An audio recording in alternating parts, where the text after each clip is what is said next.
ಈ ವಿಡಿಯೋದಲ್ಲಿ ನಾವು ತೃತೀಯ ಭಾಷೆ ಹಿಂದಿಯ ಮಾದರಿ ಪ್ರಶ್ನೆ ಪತ್ರಿಕೆ ಒಂದನ್ನು ಉತ್ತರ ಸಮೇತ ಚರ್ಚಿಸೋಣ. ಅತ್ಯಂತ ಸರಳ ರೀತಿಯಲ್ಲಿ ಉತ್ತರಿಸುವ ಬಗೆಯನ್ನು ಅರಿಯೋಣ. ನಾಳೆಯ ಪರೀಕ್ಷೆಗೆ ನಾವೆಲ್ಲ ಒಟ್ಟಾಗಿ ಸಿದ್ಧರಾಗೋಣ, ಹಾಗೆ ಯಶಸ್ಸನ್ನು ಸಹ ಗಳಿಸೋಣ. 2020-21ನೇ ಸಾಲಿನ SSLCಯ ಅಧಿಕೃತ ಮಾದರಿ ಪ್ರಶ್ನೆ ಪತ್ರಿಕೆಗಳನ್ನು ಕರ್ನಾಟಕ ಪ್ರೌಢಶಿಕ್ಷಣ ಪರೀಕ್ಷಾ ಮಂಡಳಿಯು ಪ್ರಕಟಿಸಿದೆ. ಹಾಗೆಯೇ 30 MCQ ಅಂದರೆ 30 ಅಂಕಗಳಿಗೆ ಬಹು ಆಯ್ಕೆ ಪ್ರಶ್ನೆಗಳಿರುತ್ತವೆ ಎಂಬ ಮಾಹಿತಿಯನ್ನು ಅಲ್ಲಗಳೆದಿದ್ದು, ಪ್ರಶ್ನೆ ಪತ್ರಿಕೆಯ ಸ್ವರೂಪವು ಈ ಹಿಂದಿನ ವರ್ಷಗಳಲ್ಲಿದ್ದಂತೆ ಇರಲಿದೆ. ಆದರೆ 20% ಕಠಿಣ ಎನಿಸುವ ಪ್ರಶ್ನೆಗಳನ್ನು 10% ಇಳಿಸಲಾಗಿದೆ ಎಂದು ಸ್ಪಷ್ಟಪಡಿಸಲಾಗಿದೆ. ಈ ಪ್ರಶ್ನೆ ಪತ್ರಿಕೆಯಲ್ಲಿ 40% ಸುಲಭದ, 50% ಸಾಧಾರಣ ಹಾಗೂ 10% ಅಂದರೆ 8 ಅಂಕಗಳಿಗಷ್ಟೇ ಕಠಿಣ ಎನಿಸಬಹುದಾದ ಪ್ರಶ್ನೆಗಳನ್ನು ಕೇಳಲಿದ್ದಾರೆ. ಮನಸ್ಸಿಟ್ಟು ಓದುವ ನಿಮ್ಮಂಥ ವಿದ್ಯಾರ್ಥಿಗಳಿಗೆ ಯಾವುದೂ ಕಠಿಣವಲ್ಲ. 100% ಪ್ರಶ್ನೆಗಳು ಸುಲಭವೇ, ಸರಳವೇ. 2020-21ನೇ ಸಾಲಿನ ಮಾದರಿ ಪ್ರಶ್ನೆ ಪತ್ರಿಕೆ 1, ವಿಷಯ ತೃತೀಯ ಭಾಷೆ Hindi, third language Hindi, 3 hours. ವಿಷಯ ಸಂಕೇತ ಕೊಟ್ಟಿದ್ದಾರೆ 61H ಅಂತ. ಗರಿಷ್ಠ ಅಂಕಗಳು 80. ಇದು ಶಾಲಾ ಅಭ್ಯರ್ಥಿಗಳಿಗೆ ಅಂದರೆ ರೆಗ್ಯುಲರ್ ಫ್ರೆಶ್ ಕ್ಯಾಂಡಿಡೇಟ್ಸ್ಗೋಸ್ಕರ ಮಾಡಿರ್ತಕ್ಕಂಥ ಒಂದು ಮಾಡೆಲ್ ಕ್ವಶನ್ ಪೇಪರ್. ಇಲ್ಲಿ ಪರೀಕ್ಷಾರ್ಥಿಗಳಿಗೆ ಒಂದಷ್ಟು ಸಾಮಾನ್ಯ ಸೂಚನೆಗಳಿದ್ದಾವೆ. ಒಟ್ಟು 38 ಪ್ರಶ್ನೆಗಳಿದ್ದಾವೆ. ಈಗ निम्नलिखित ಮೊದಲನೇ ಮೇನ್ ನೋಡೋಣ. निम्नलिखित प्रश्नों के लिए 4 विकल्प सुझाए गए हैं. उनमें से सर्वाधिक उचित विकल्प चुनकर उनके संकेताक्षर सहित पूर्ण रूप से लिखिए. ಒಟ್ಟು 8 ಪ್ರಶ್ನೆಗಳಿದ್ದಾವೆ. 8 ಅಂಕಗಳಿಗೆ, ಪ್ರತಿಯೊಂದು ಪ್ರಶ್ನೆಗೆ ಒಂದೊಂದು ಅಂಕಗಳು. MCQಗಳು ಇವು. ಆಗೆ ಶಬ್ದ ಕಾ ವಿಲೋಮ್ ರೂಪ ಹೈ.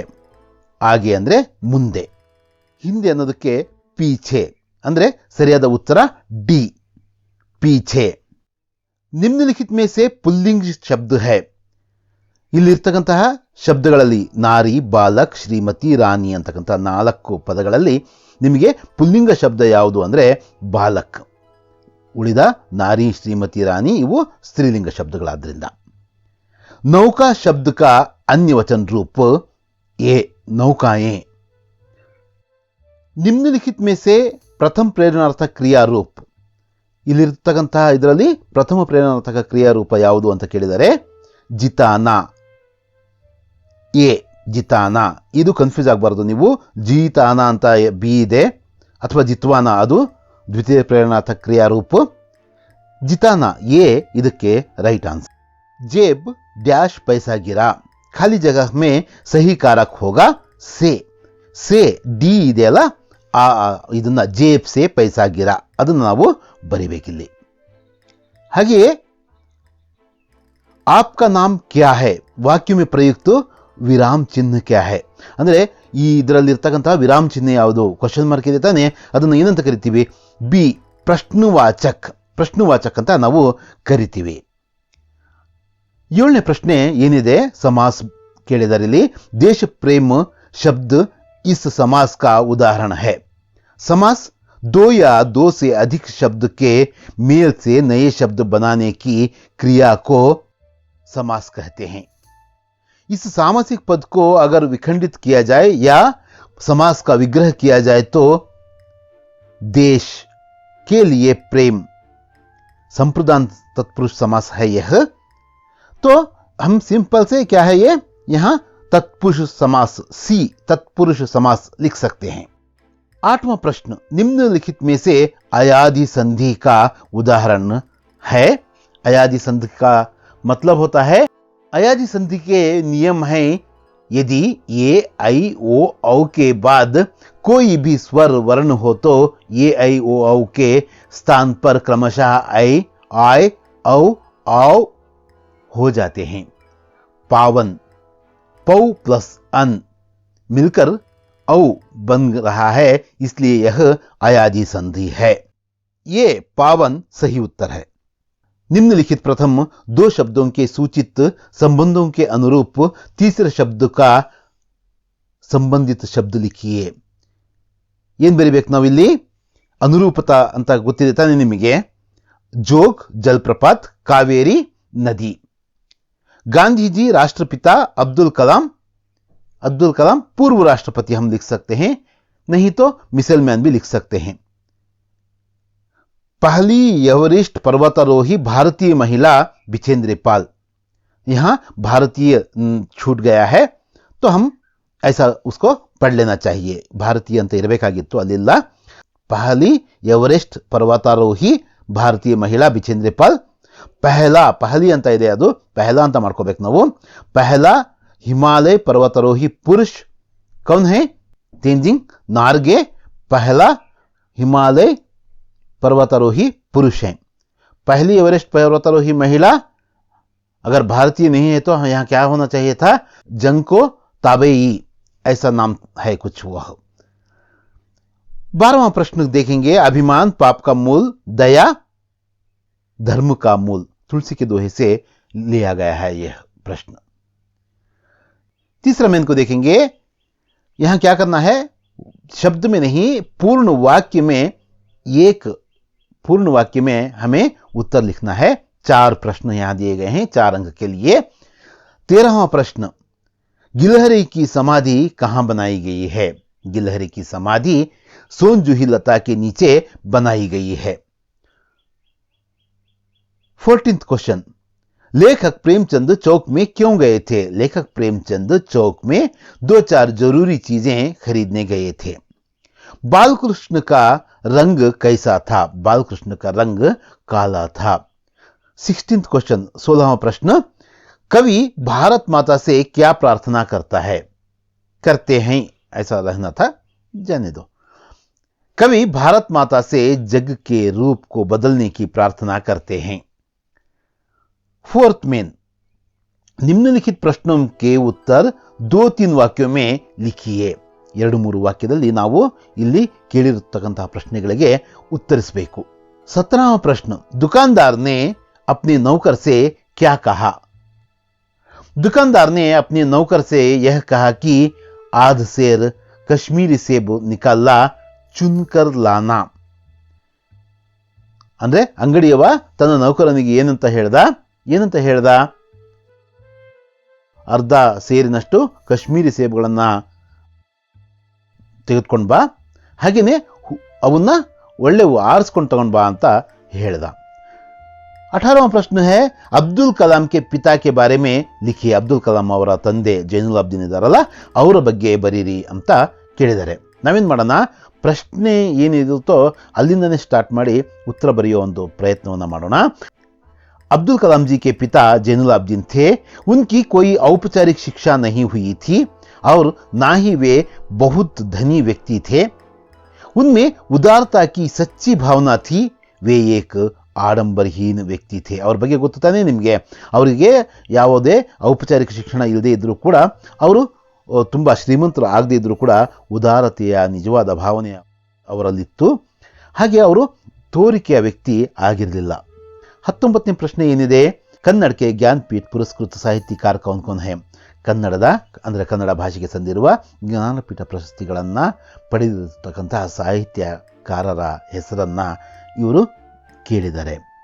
ಗೊತ್ತಿದೆ ತಾನೇ ನಮಗೆ, ಬರೆಯೋಣ। कन्नड़ के ज्ञानपीठ पुरस्कृत साहित्यकार हैं कुवेंपु, दरा बेंद्रे, शिवराम कारंत, मास्ती वेंकटेश अयंगार, वीकृ गोकाक, ಯುವರ್ ಅನಂತ ಮೂರ್ತಿ, ಗಿರೀಶ್ ಕಾರ್ನಾಡ್ और चंद्रशेखर कंबार। 20ನೇ ಪ್ರಶ್ನೆ ಏನಿದೆ, बसंत राजकिशोर से पैसे लेने से क्यों इनकार करता है?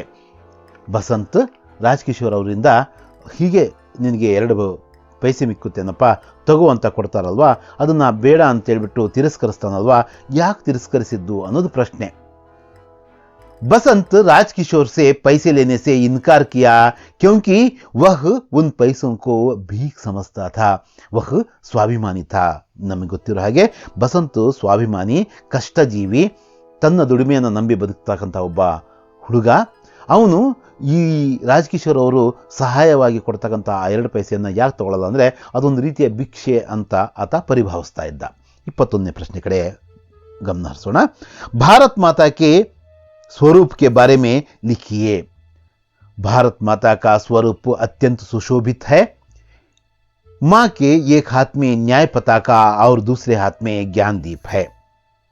ತಾಯಿಯ ಸ್ವರೂಪ, ಭಾರತ ಮಾತೆಯ ಸ್ವರೂಪ ಅತ್ಯಂತ ಸುಶೋಭಿತವಾಗಿದೆ. ಆಕೆಯ ಒಂದು ಕೈಯಲ್ಲಿ ನ್ಯಾಯ ಪತಾಕೆ ಹಾಗೂ ಇನ್ನೊಂದು ಕೈಯಲ್ಲಿ ಜ್ಞಾನದ ದೀಪವಿದೆ ಎಂದು ಬರೀಬೇಕು. 22ನೇ ಪ್ರಶ್ನೆ, ಕ್ರೋಧಿತ कृष्ण को माता यशोदा कैसे मनाती हैं? क्रोधित कृष्ण को माता यशोदा इस प्रकार सांत्वना देती है कि बलराम को जन्म से चुगली करने वाला बताती है. गोधन की कसम खाकर कहती है कि मैं ही तेरी माता हूं और तुम ही मेरे पुत्र हो. शनि का वायुमंडल कैसे बना है? शनि का वायुमंडल का निर्माण बृहस्पति के तरह हाइड्रोजन, हीलियम, मीथेन तथा अमोनिया से बना है. ಆ ಪ್ರಶ್ನೆಗೆ ಉತ್ತರವನ್ನು ಕೂಡ ಒಂದ್ಸಲ ನೋಡ್ಬಿಡೋಣ. ಶನಿ का उपग्रह टाइटन के बारे में लिखिए. ಶನಿಯ ಚಂದ್ರ ಅಂದ್ರೆ ಶನಿಯ ಉಪಗ್ರಹ टाइटन ನ ಬಗ್ಗೆ बरीरी ಅಂತ ಕೇಳಿದರೆ, शनि का उपग्रह टाइटन सौरमंडल का सर्वाधिक महत्वपूर्ण और दिलचस्प उपग्रह है. यह हमारे चांद से भी काफी बड़ा है. इसका व्यास 5150 किलोमीटर है. इसकी सतह पर अंतरिक्ष यान को उतारा जा सकता है. 24वां प्रश्न, सत्य का स्वरूप क्या है? सत्यದ ಸ್ವರೂಪವೇನು ಅಂತ ಕೇಳಿದರೆ, सत्य का स्वरूप सरल होता है. सत्य बहुत ही भोला भाला और सीधा साधा होता है. ಇನ್ನೊಂದು ಪ್ರಶ್ನೆ ಕೂಡ ಕೇಳಿದರೆ ಅದೇ ಪಾಠದಿಂದ, झूठ का सहारा लेने से क्या क्या सहना पड़ता है? ಸುಳ್ಳಿನ ಆಸರೆಯನ್ನ ನಾವು ತಗೊಳ್ಳೋದ್ರಿಂದ ಏನೇನು ಸಹಿಸಬೇಕಾಗಿ ಬರುತ್ತೆ, ಏನೇನು ಕಷ್ಟಗಳು ನಮಗೆ ಎದುರಾಗ್ತವೆ ಅನ್ನೋದು प्रश्न. झूठ का सहारा लेने से बहुत कुछ सहना पड़ता है. इनकी हालत बहुत बुरी होती है. व्यक्तित्व कुंठित होता है. इनसे लोगों का विश्वास उठ जाता है. इनके उन्नति के द्वार बंद हो जाते हैं. ಇವೆಲ್ಲ ಬರೀಬೇಕು. ಅಂದರೆ ಸುಳ್ಳನ್ನು ಆಸರೆಯಾಗಿ ಪಡೆದಿರ್ತಕ್ಕಂಥ ವ್ಯಕ್ತಿಯ ಒಂದು ಸ್ಥಿತಿ ತುಂಬ ಚಿಂತಾಜನಕವಾಗುತ್ತೆ. ಆತನ ವ್ಯಕ್ತಿತ್ವ ಕುಂಠಿತಗೊಳ್ಳುತ್ತೆ. ಜನ ಆತನಲ್ಲಿ ವಿಶ್ವಾಸ ಮಾಡೋದನ್ನೇ ಬಿಟ್ಬಿಡ್ತಾರೆ. ಹಾಗಾಗಿ ಅವನ ಉನ್ನತಿಯ ಅಭಿವೃದ್ಧಿಯ ಮಾರ್ಗಗಳು ಮುಚ್ಚೋಗ್ತವೆ. 5ನೇ ಮುಖ್ಯ ಪ್ರಶ್ನೆ, ನಿಮ್ನಲಿಖಿತ ಪ್ರಶ್ನೋं के उत्तर 3-4 ವಾಕ್ಯೋं में लिखिए. 3-4 ವಾಕ್ಯದಲ್ಲಿ ಉತ್ತರಿಸಬೇಕಾದಂತಹ ಪ್ರಶ್ನೆಗಳಿವು. 9 ಪ್ರಶ್ನೆಗಳಿದಾವೆ, 27 ಅಂಕಗಳಿಗೋಸ್ಕರ. 25ನೇ ಪ್ರಶ್ನೆ ನೋಡೋಣ. लेखिका की गैरहाजिरी में गिल्लू के कार्यकलाप के बारे में लिखिए. लेखिका की गैरहाजिरी में गिल्लू ना कुछ खाता था, ना झूले से उतरता था. यहां तक कि वह अपना प्रिय खाद्य काजू भी बहुत कम ही खाता था. 26ನೇ ಪ್ರಶ್ನೆ, महिला की साहस गाथा पाठ से हमें क्या सीख मिलती है? महिला की साहस गाथा पाठ से हमें यह सीख मिलती है कि महिलाएं पुरुष से कम नहीं हैं. धैर्य, साहस, दृढ़ निश्चय, निरंतर मेहनत, मुसीबतों का सामना करना आदि गुणों की सीख हमें इस पाठ से मिलती है. यह पाठ यह सिद्ध करता है कि मेहनत का फल अच्छा ही होता है. 27th क्वेश्चन, 27ನೇ ಪ್ರಶ್ನೆ, कर्नाटक की वास्तुकला और शिल्पकला का वर्णन कीजिए. कर्नाटक की वास्तुकला और शिल्पकला अनोखी है. बदामी, ऐहोळे, पट्टदकल्लू में जो मंदिर हैं उनकी शिल्पकला और वास्तुकला अद्भुत है. बेलूरू, हड़ेबीडू, सोमनाथपुर के मंदिर में जो मूर्तियां हैं वे सजीव लगती हैं. ये हमें पुराणों की कहानियां सुनाती हैं. श्रवण बेलगोल में 57 फुट ऊंची गोमटेश्वर की मूर्ति है और विजयपुर में गोल गुंबज है. 28वां प्रश्न, लेखक को भेजे गए निमंत्रण पत्र में क्या क्या लिखा गया था, स्पष्ट कीजिए. ईमानदारों के सम्मेलन में पाठದ ಪ್ರಶ್ನೆ ಇದು. लेखक को भेजे गए निमंत्रण पत्र में सम्मेलन के आयोजकों ने सम्मेलन के उद्घाटन के लिए लेखक को निमंत्रण दिया था. पत्र में लेखक को देश के प्रसिद्ध ईमानदार कहा गया था. उन्हें आने जाने का पहले दर्जे का किराया और आवास, भोजन आदि उत्तम व्यवस्था करने की बात कही गई थी.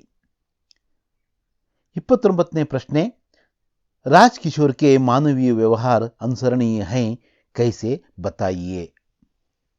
राजकिशोर के मानवीय गुण अनुसरणीय हैं क्योंकि वे एक मानवतावादी हैं।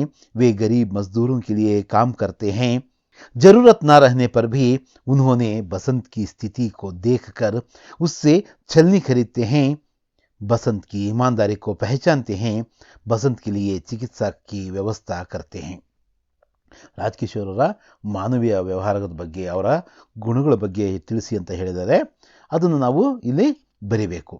30ನೇ ಪ್ರಶ್ನೆ, कविता में आधुनिक मानव की भौतिक साधना का वर्णन कैसे किया गया है। ನಾಳೆ ಎಕ್ಸಾಮಿಗೆ ನಮಗೆ ಆ ಕವಿತೆಯ ಹೆಸರು ಕೂಡ ಕೇಳಲಾಗುತ್ತೆ। ಅಭಿನವ ಮನುಷ್ಯ ಪದ್ಯದ ಪ್ರಶ್ನೆ ಇದು। उत्तरವನ್ನು ಹೀಗೆ ಬರೀಬಹುದು। अभिनव मनुष्य कविता में आधुनिक मानव की भौतिक साधना का वर्णन किया गया है। वह प्रकृति पर विजय पाना चाहता है। उसके करों में वार्य विद्युत भाप बंधे हुए हैं। उसके आदेश पर पवन का ताप चढ़ता उतरता है। उसे कोई रोक टोक नहीं है। वह नदी पर्वत सागर को एक समान लांघ सकता है। परमाणु भी उसके करों को देखकर कांपते हैं। उसे अंतरिक्ष से पाताल तक का ज्ञान है। समय का सदुपयोग कैसे करना चाहिए। ಸಮಯದ ಸದುಪಯೋಗವನ್ನು ಹೇಗೆ ಮಾಡಬೇಕು, ಟೈಮ್ ಮ್ಯಾನೇಜ್ಮೆಂಟ್ ಬಗ್ಗೆ ಪ್ರಶ್ನೆ ಇದು। ಸಮಯಕ್ಕೆ ಪಹಚಾನ್ ಕವಿತೆಯಿಂದ ಕೇಳಲಾಗಿದೆ ಈ ಪ್ರಶ್ನೆ ಸಹ। ನಮಗಿದೇ ಮುಖ್ಯ, ಯಾವ ಪ್ರಶ್ನೆ ಎಲ್ಲಿಂದ ಕೇಳಿದ್ದಾರೆ ಅಂತ ಅದಕ್ಕೆ ಸಂಬಂಧಪಟ್ಟಂತಹ ಆ ರೀತಿಯ ಪ್ರಶ್ನೆಗಳನ್ನು ನಾವು ಪ್ರಿಪೇರ್ ಆಗಬೇಕು। समय का सदुपयोग करना चाहिए। हम आलस को छोड़कर आज का काम आज ही करना चाहिए। समय अमूल्य है, अतः इसको नहीं खोना है, क्योंकि वह हमें दोबारा कभी नहीं मिलता है। समय के रहते ही समय का सदुपयोग सही ढंग से करना है।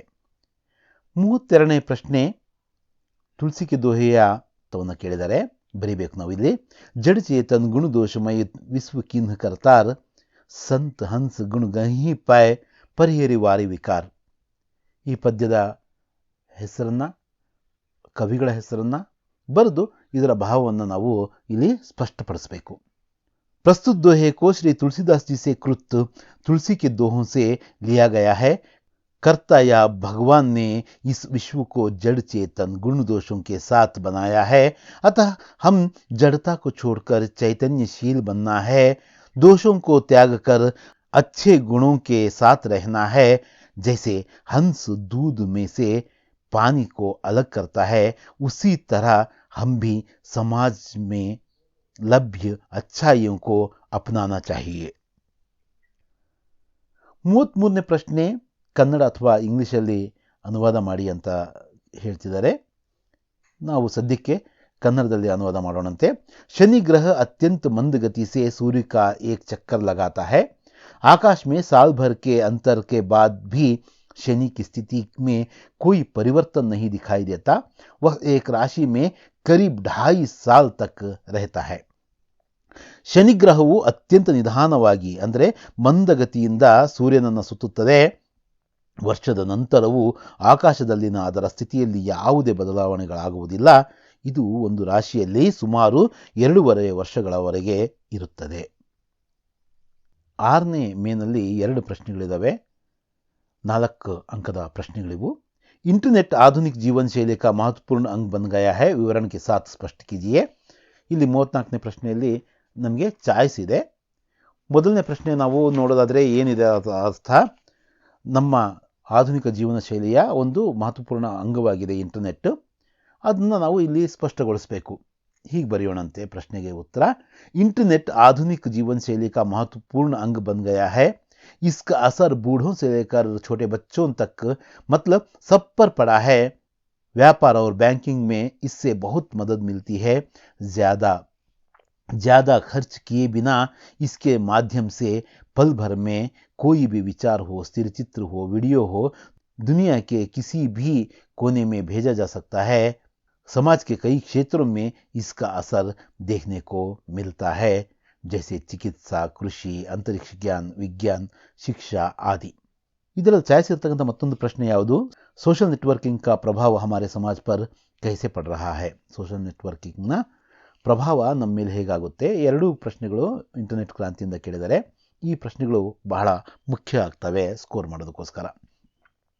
सोशल नेटवर्किंग एक क्रांतिकारी सोच है जिसने दुनिया भर के लोगों को एक जगह ला खड़ा कर दिया है. जैसे फेसबुक, आर्कुट, ट्विटर, लिंक्डइन आदि साइटों द्वारा देश विदेश के लोगों के रहन सहन, वेशभूषा, खान पान तथा संस्कृति व कला आदि के प्रभाव शीघ्रातिशीघ्र हमारे समाज पर पड़ रहा है. ಇನ್ನು 35ನೇ ಪ್ರಶ್ನೆ ಯಾವುದು? ನಿಮಗೆ ಗೊತ್ತಿರೋ ಹಾಗೇನೆ ಕೋಶಿಶ್ ಕರ್ನೆ ವಾಲೋಂ ಕಿ ಕಭಿ ಹಾರ್ ನಹೀ ಹೋತಿ ಕವಿತೆಯ ಒಂದು ಪದ್ಯ ಭಾಗವನ್ನು ನಾವೇನು ಮಾಡಬೇಕು? ಕವಿತಾಂಶವನ್ನು ನಾವು ಇಲ್ಲಿ ಪೂರ್ಣಗೊಳಿಸಬೇಕು. असफलता एक चुनौती है, इसे स्वीकार करो, क्या कमी रह गई देखो और सुधार करो, जब तक ना सफल हो नींद चैन को त्यागो तुम, संघर्ष का मैदान छोड़कर मत भागो तुम. ನೀವೆಲ್ಲ ಈಗಾಗಲೇ ಬಯಾಟ್ ಮಾಡಿರ್ತಕ್ಕಂಥ ಪದ್ಯ ಇದು. ಇದನ್ನೇ ಕೇಳ್ತಾರೆ. 4 ಮಾರ್ಕ್ಸು ನಮ್ಮ ಜೇಬಲ್ ಇದ್ದ ಹಾಗೆ. 7ನೇ ಪ್ರಶ್ನೆ ಏನಿದೆ? निम्नलिखित गद्यांश को ध्यानपूर्वक पढ़कर नीचे दिए गए प्रश्नों के उत्तर लिखिए ಅಂತ ಕೇಳಲಾಗಿದೆ. 36ನೇ ಪ್ರಶ್ನೆ ಏನದು? ಇಲ್ಲಿ ಒಂದು ಗದ್ಯಾಂಶವನ್ನು ಕೊಟ್ಟಿದ್ದಾರೆ. ಅದೇ ಗದ್ಯಾಂಶದಿಂದ 4 ಪ್ರಶ್ನೆಗಳಿರ್ತವೆ. ನಾವು ಅಲ್ಲೇ ನೋಡಿ ಅದಕ್ಕೆ ಸರಿಯಾಗಿ ಉತ್ತರಿಸ್ತಕ್ಕಂಥ ಒಂದು ಕಲೆಯನ್ನು ಮೈಗೂಡಿಸ್ಕೋಬೇಕು. ಈಶ್ವರ್ ಕಿ ಪ್ರಾಪ್ತಿ ಕೈಸೆ ಸಂಭವ ಹೈ? ಕಬೀರ್ ದಾಸ್ के अनुसार आंतरिक पवित्रता से ही ईश्वर की प्राप्ति संभव है. ಕಬೀರ್ದಾಸರವರು ಏನು ಹೇಳಿದ್ದಾರೆ?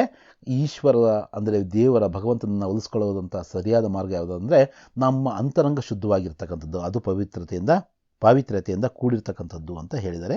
ಅದನ್ನು ಇಲ್ಲಿ ಬರೀಬೇಕು. ಕಬೀರ್ ದಾಸ್ ಕಾ ಕಥನ್ ಕ್ಯಾ ಥಾ?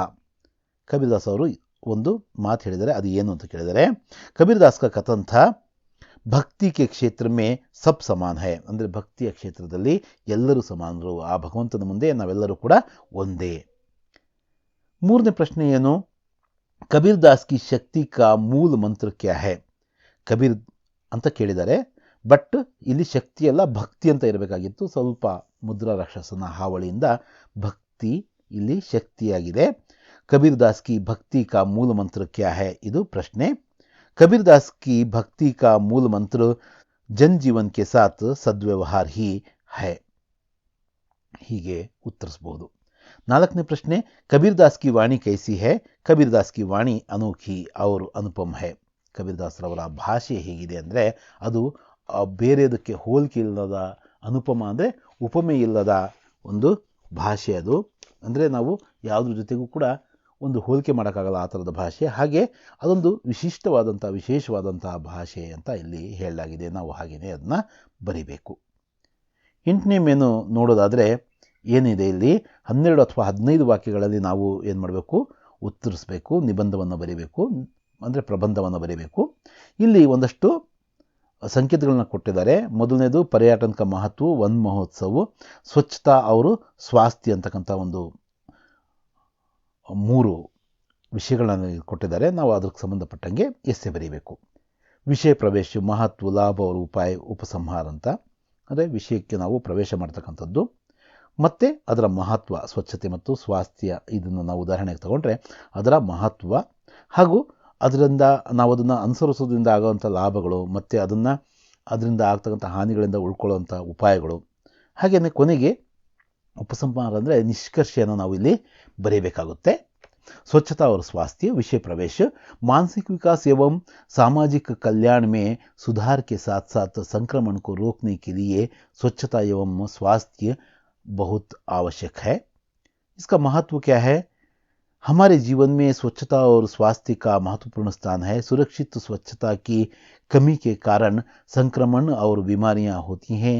क्या गांव, क्या शहर, सभी जगह आज स्वच्छता की कमी के कारण स्वास्थ्य बिगड़ता जा रहा है. हमें चाहिए कि स्वच्छता के साथ रहकर स्वस्थ रहें. ಲಾಭ और ಉಪಾಯ, ಇದರ ಲಾಭಗಳು ಮತ್ತು ಇದಕ್ಕೆ ಇರಬೇಕಾದಂತಹ ನಾವು ಅನುಸರಿಸಬೇಕಾದಂಥ ಉಪಾಯಗಳು ಇಲ್ಲಿದ್ದಾವೆ. स्वच्छता और स्वास्थ्य के तो कई लाभ हैं. हमारा जीवन स्वस्थ रहने से ही पनपता है. जहाँ स्वच्छता निर्मलता है वहाँ स्वास्थ्य का आवास भी होता है. हम सभी एक साथ मिलकर स्वच्छता से रहना है. वैयक्तिक तथा सामूहिक रूप में इसको प्राथमिकता देना चाहिए.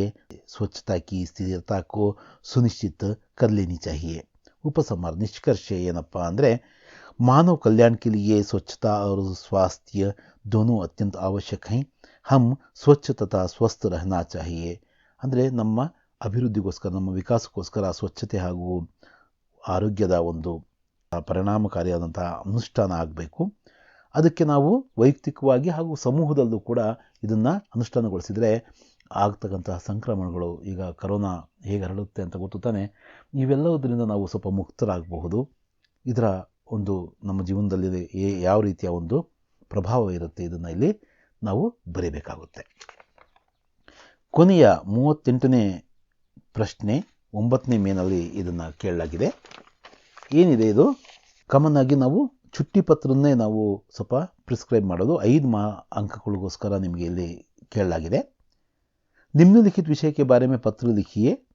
ಒಂದು तबीयत ठीक ना होने के कारण बताते हुए 3 दिन की छुट्टी के लिए अपने प्रधान अध्यापक जी के नाम पत्र लिखिए.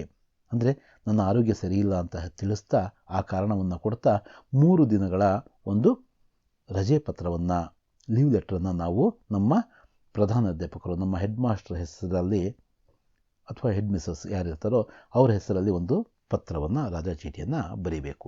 ಹೆಸರನ್ನ ಕಾಮನ್ ಆಗಿ ಬರೆಯೋದು ಬೇಡ ಅಂತ ತಿಳಿದವ್ರು ಹೇಳ್ತಾರೆ. ಹಾಗಾಗಿ ಇಲ್ಲಿ ಪ್ರೇಷಕ್ ಅಂದರೆ ಐ ಅಂತ ಬರೆಯೋಣಂತೆ. ನಮ್ಮ ಹೆಸರು ಏನೇ ಆಗಿರ್ಬೋದು, ನಾವು ಎಕ್ಸಾಮ್ ಓರಿಯೆಂಟೆಡ್ ಆಗಿ ನಾವು ಕಲಿತಾ ಇರೋದ್ರಿಂದ ಈ ರೀತಿ ನಾವು ಅಭ್ಯಾಸ ಮಾಡಿದ್ರೆ ಎಕ್ಸಾಮಲ್ಲಿ ಭಾಳ ಈಸಿಯಾಗಿ ಮಾರ್ಕ್ಸ್ನ, ಔಟ್ ಆಫ್ ಔಟ್ ಮಾರ್ಕ್ಸ್ನ ನಾವು ತಗೋಬೋದು. 10वीं ಕಕ್ಷಾ, ಸರ್ಕಾರಿ ಪಾಠಶಾಲಾ, ಚಿತ್ರದುರ್ಗ. ನಾನು ಚಿತ್ರದುರ್ಗದಾಗಿರೋದ್ರಿಂದ ಅದನ್ನೇ ನಾವಿಲ್ಲಿ ಬರೀತಾ ಇದ್ದೀನಿ. ಸೇವಾ ಮೇ ಪ್ರಧಾನಾಚಾರ್ಯ ಸರ್ಕಾರಿ ಪಾಠಶಾಲಾ ಚಿತ್ರದುರ್ಗ. ಅದನ್ನು ಕೂಡ ನಾವು ಯಾರ ಪ್ರೇಷಕ್ ಅಂದರೆ ನಾವು ಬರೀತಕ್ಕಂಥವ್ರು, ಯಾರು ನಾವು ಏನು ಪತ್ರವನ್ನು ಬರೀತಿದೆ ಅವರು ಯಾರಿಗೋಸ್ಕರ ಬರೀತೀವಿ, ಯಾರ ಹೆಸರಲ್ಲಿ ಬರೀತಿದ್ದೀವಿ ಅದನ್ನು ಸೇವಾಮೆ ಅಂತ ಬರೀತೀವಿ. ಮಾನ್ಯ ಮಹೋದಯ್ ಅವ್ರನ್ನ ನಾವು ಗೌರವದಿಂದ ಸಂಬೋಧಿಸ್ತಾ ಇದ್ದೀವಿ. ವಿಷಯವನ್ನು ಇಲ್ಲಿ ಏನು ಬರಿತಾ ಇದ್ದೀವಿ? ವಿಷಯ ಚುಟ್ಟಿ ಕೆಲಿಯೇ ನಿವೇದನ ಪತ್ರ, ಅಂದರೆ ರಜೆಗಾಗಿ ಮನವಿ ಪತ್ರವನ್ನು ನಾವು ಸಲ್ಲಿಸ್ತಾ ಇದ್ದೀವಿ ಅಂತ ಹೇಳ್ತಾ ಇದ್ದೀವಿ. ಪ್ರಾರ್ಥನಾ ಪತ್ರ, ನಿವೇದನ ಪತ್ರ ಅಂತ ಬರೀಬೋದು. ಆಪ್ಸಿ ನಿವೇದನ ಹೈ ಕಿ ಮೇರಿ ತಬಿಯತ್ ಠೀಕ್ ನಹಿ ಹೈ. ನಿಮ್ಮಲ್ಲಿ ನಾನು ವಿನಂತಿಸ್ಕೊಳ್ಳೋದೇನೆಂದರೆ ನನಗೆ ಆರೋಗ್ಯ ಸರಿ ಇಲ್ಲ, ಇಸ್ಲಿಯೇ ಮೈ 3 दिन तक पाठशाला नहीं आ सकता अथवा आ सकती. मुझे आज से 3 दिन तक छुट्टी प्रदान करने की कृपा करें. ನನಗೆ ಇವತ್ತಿನಿಂದ ಒಂದು 3 ದಿನಗಳ ಒಂದು ರಜೆಯನ್ನು ಕೊಡುವ ಒಂದು ಕೃಪೆಯನ್ನು ತೋರಿ ಅಂತ ಕೋರಿ ಈ ಪತ್ರವನ್ನು ಮುಗಿಸ್ಬೋದು. ಧನ್ಯವಾದಗಳನ್ನು ಹೇಳ್ತಾ ಇದ್ದೀವಿ. ಸ್ಥಾನ್ ಚಿತ್ರದುರ್ಗ, ದಿನಾಂಕ ನಿಮ್ಮ ಹಿಂದಿ ಪೇಪರ್ ಇರ್ತಕ್ಕಂಥ ದಿನಾಂಕವನ್ನು ಇಲ್ಲಿ ನಾನು ಹಾಕಿದ್ದೀನಿ, 30/6/2021. ಆಪ್ಕ ಆಜ್ಞಾಕಾರಿ ಛಾತ್ರ ಅಂತ ಬಾಯಿಸಿದರೆ ಬರೀರಿ, ಅಥವಾ ಆಪ್ಕಿ ಆಜ್ಞಾಕಾರಿ ಛಾತ್ರ ಅಂತ ಬರೀಬೇಕು. ಯಾರು ಗರ್ಲ್ಸ್ ಆದರೆ ಆಪ್ಕಿ ಆಜ್ಞಾಕಾರಿ ಛಾತ್ರ ಅಂತ ಬರೀಬೇಕು. ಅಂತಲೇ ನೀವು ಅಲ್ಲಿ ಬರೀತೀರಾ. ಇದು ಸಂಕ್ಷಿಪ್ತವಾಗಿ ಅಥವಾ ಡೀಟೇಲ್ ಆಗಿ ಅಂತ ತಿಳ್ಕೊಳ್ರಿ. ನಿಮ್ಮ ಒಂದು ಕ್ವಶನ್ ಪೇಪರ್ನ ನಾನು ಸಾಲ್ವ್ ಮಾಡೋದಕ್ಕೆ ಪ್ರಯತ್ನ ಪಟ್ಟಿದ್ದೀನಿ. ಸ್ವಲ್ಪ ದಿನಗಳಲ್ಲಿ ನಾವೇನು ಮಾಡೋಣ, 2ನೇ ಭಾಗವನ್ನು ಕೂಡ, ಏನು 2ನೇ ಮಾದರಿ ಏನು ಪತ್ರಿಕೆಯನ್ನು ಕೇಳಿದ್ದಾರೆ ಅದನ್ನು ಕೂಡ ಒಂದು ಬಿಡಿಸುವ ಪ್ರಯತ್ನವನ್ನು ಮಾಡೋಣ.